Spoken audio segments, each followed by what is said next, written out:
Who is going to be the next speaker?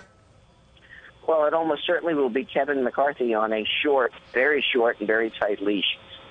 You've got to, the next speaker, whoever it is, has got to be thinking that he's got to be hearing footsteps behind him. And because if they did this to Boehner, and they did it to Eric Cantor, too, in a way, the Tea Party's Freedom Caucus can go after the next speaker if he doesn't do what the Freedom Caucus wants.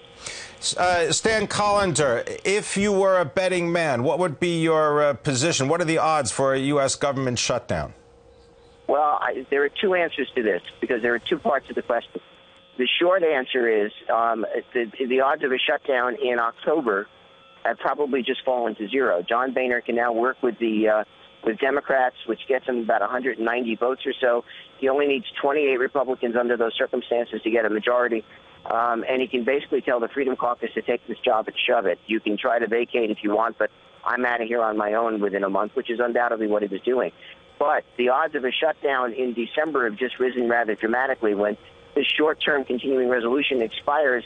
Kevin McCarthy on the short leash will be there trying to deal with the Freedom Caucus again, with Planned Parenthood, with defense versus domestic spending, and with the debt ceiling. It's going to be just a hell of a fall, Tim. It's going to be much more difficult, much more uncertainty for the markets to deal with. Stan, House Speaker Boehner came to Congress, in 1991. What does it say about the resignation of such a veteran in the House of Representatives about the state of the Republican caucus?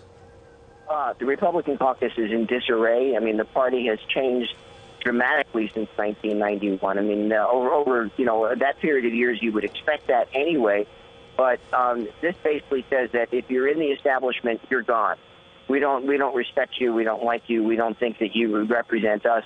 The party has become much more conservative, and you're seeing this played out not just in the congressional leadership roles. Don't forget, Mitch McConnell is under attack from extreme conservatives as well. But in the presidential race, with the more establishment Republicans, not gaining as much favor of those who have not been establishment Republicans, like a Trump and a Ben Carson and Carly Fiorina.